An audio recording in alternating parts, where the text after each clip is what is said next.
Hari ini aku akan menjelaskan sebuah film bergenre komedi fantasi, berjudul Chantal in Fairyland. Akan ada spoiler, jadi hati-hati dan tetap waspada. Chantal Akerman adalah seorang perempuan muda yang tinggal di apartemen rumah susun di Berlin bersama adiknya dan ibunya yang seorang pecandu alkohol. Sepanjang hidupnya, Chantal tidak pernah benar-benar unggul dalam bidang apapun, baik pendidikan, olahraga, maupun seni. Satu-satunya hal yang sangat dia inginkan adalah menjadi seorang influencer media sosial. Bahkan, dia sudah mencoba sebaik mungkin untuk menjadi sosok yang dikenal di media sosial dengan membuat tutorial makeup di Instagram Live. Namun sayangnya Chantal sangat ceroboh, sampai-sampai pernah secara tak sengaja menempelkan tangannya ke wastafel kamar mandi dengan lem. Meski gagal berkali-kali, semangat Chantal tak pernah padam. Dia menemukan kesempatan lain untuk terkenal ketika melihat iklan dari sebuah perusahaan permen karet bernama Crunchy Gum yang mengadakan kontes untuk para influencer dengan jumlah pengikut yang masih sedikit. Siapapun yang mampu membuat ide, iklan menarik akan ditampilkan dalam iklan perusahaan berikutnya. Chantal tentu tak ingin melewatkan kesempatan ini dan langsung mulai membuat konsep. Tak lama setelah itu, ia mencoba membuat video menarik dengan menjahili sahabatnya, Zeynep. Namun Zeynep enggan ikut serta dalam ide konyol tersebut dan menolak bekerja sama.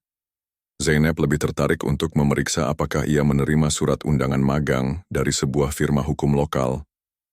Ternyata, mereka berdua memang pernah berjanji akan mengirim lamaran beberapa minggu yang lalu. Dan hari ini adalah hari di mana surat penerimaan atau penolakan akan dikirimkan. Saat Zeynep sedang sibuk memilah-milah surat, Chantal melihat sebuah amplop tergeletak. Ia mengambilnya dan menemukan surat penerimaan dari firma hukum untuk Zeynep. Alih-alih memberikannya, Chantal malah menyembunyikannya di dalam tas. Setelah itu, ia menyeret Zeynep ke pusat kegiatan remaja setempat untuk melamar pekerjaan paruh waktu yang bergaji rendah. Chantal memang sering datang ke sana karena ada wifi gratis, yang membuat para pengajar di sana cukup kesal. Mereka menyarankan Chantal mencari pekerjaan yang lebih baik, tapi ia tak peduli. Karena ia juga alumni tempat itu, para pengajar akhirnya terpaksa memberinya pekerjaan. Beberapa waktu kemudian, Chantal dan Zeynep sibuk melatih sekelompok anak-anak untuk pementasan drama. Di sanalah Chantal melihat sebuah cermin antik besar bergaya gotik yang penuh debu di sudut ruangan. Ia dan Zeynep mendekatinya. Di atas cermin terdapat semacam tulisan. Saat mereka sedang mengobrol, tiba-tiba kaca cermin itu bersih mengilap. Chantal bercanda bahwa itu pasti cermin ajaib. Sementara Zeynep berpikir itu semacam teknologi virtual reality. Chantal kemudian kembali membicarakan kontes media sosial dan idenya untuk tampil sebagai putri dengan Zeynep sebagai penyihir. Nanti, akan datang seorang pangeran tampan yang menyelamatkan si putri dan menciumnya. Tapi tiba-tiba, sesuatu yang aneh terjadi. Cermin antik itu berbicara dan berkata, "Keinginanmu adalah perintahku." Tentu saja mereka kaget setengah mati.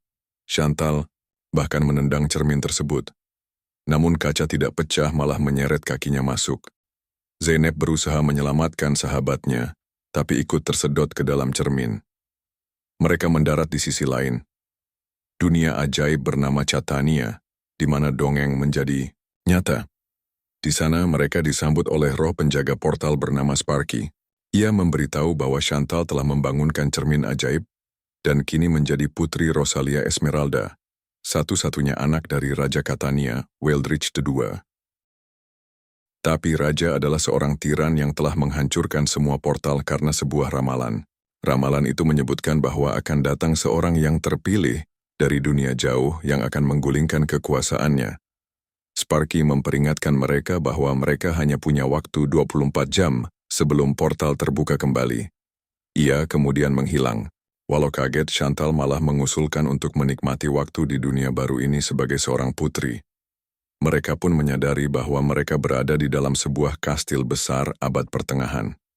Saat mereka menjelajahi lobi, mereka bertemu Aladdin, tokoh dari kisah Arabian Nights. Tapi di dunia ini Aladdin bukan pencuri atau pangeran, melainkan pelayan raja. Chantal yang langsung jatuh hati mulai menggoda, namun Aladdin menunduk takut dan segera kabur. Lalu, mereka bertemu Amalia, wanita bangsawan, yang akan menikah dengan kesatria terkenal dari Catania.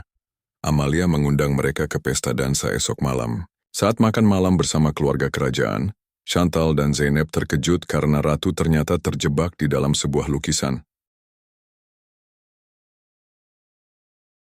Sang raja, meskipun terlihat seperti remaja, sebenarnya adalah pria tua yang tetap muda dengan meminum air dari mata, air keabadian. Di tempat lain kita diperkenalkan pada Pangeran Bosco, pangeran dari kerajaan tetangga yang diam-diam mencintai Filipe, pengurus kandang kerajaan. Tapi karena ia adalah bangsawan, orang tuanya ingin ia menikah dengan putri Rosalia Chantal, lalu mengetahui bahwa menurut ramalan, ia akan dikutuk oleh penyihir bernama Samsara dan tertidur selama 100 tahun. Hanya ciuman dari cinta sejatinya yang bisa membangunkan. Ya, dia ternyata adalah Sleeping Beauty. Samsara pun muncul malam itu dengan menyamar sebagai wanita tua dan membawa alat pemintal benang. Tapi sebelum bisa mengutuk Chantal, Zeynep dan Chantal menyerangnya menggunakan sendok dan batang perak, karena kulit penyihir hanya bisa dilukai oleh perak. Mereka berhasil memaksa Samsara menarik kembali kutukan itu dan menyegelnya ke dalam vas. Keesokan harinya, saat portal akan segera terbuka, tiba-tiba seorang pangeran memanjat ke kamar. Chantal menolak pulang karena belum sempat membuat konten untuk kontes. Ia lalu berpura-pura tertidur sementara Zeynep merekam dengan ponsel. Pangeran Bosco masuk dan hendak menciumnya, tapi Chantal keburu bangun dan mulai bergaya untuk video. Bosco yang gugup tanpa sengaja memecahkan vas dan melepaskan kutukan 100 tahun yang langsung masuk ke dalam tubuhnya. Cermin ajaib pun pecah, satu-satunya, jalan pulang tertutup. Sparky muncul dan mengatakan bahwa hanya penyihir pemula berbakat alami yang bisa memperbaiki portal. Chantal sadar bahwa ia dulu berharap jadi putri dan Zeynep jadi penyihir. Maka, Zeynep harus belajar sihir. Mereka pun pergi ke hutan terlarang untuk menemui Samsara. Samsara akhirnya mengungkap ramalan. Seorang dari dunia lain akan masuk ke kastil terlarang, menemukan berlian biru, dan menggulingkan raja jahat. Sebelum menjadi raja, Wildrich Dubois telah mengusir semua penyihir yang dahulu membantu melahirkan bayi. Samsara lalu memberi Chantal kompas ajaib dan buku mantra, sementara Zeynep tinggal untuk berlatih sihir. Chantal kembali ke kastil dan mencoba membangunkan Bosco dengan sihir, tapi justru Filipe datang dan mencium Bosco.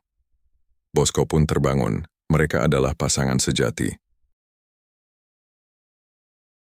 Raja salah paham dan mengira Bosco mencium putri Rosalia, lalu mengumumkan pernikahan mereka. Chantal diam-diam mengumpulkan bahan untuk memperbaiki cermin, bahkan memperbaiki karpet terbang milik Aladin. Beberapa hari kemudian Zeynep kembali sebagai penyihir, dan mereka berhasil memperbaiki cermin. Namun sihir hitam dalam diri Zeynep membuatnya kehilangan kendali. Ia menyerang Chantal, hingga Chantal kabur. Ibu Bosco melihat kejadian itu dan menyadari Zeynep adalah penyihir. Tak lama kemudian, para prajurit datang dan memborgol Zeynep dengan rantai perak. Mereka juga akan menangkap Chantal, tapi dia berhasil melarikan diri dengan bantuan karpet ajaib Aladin yang kini telah diperbaiki.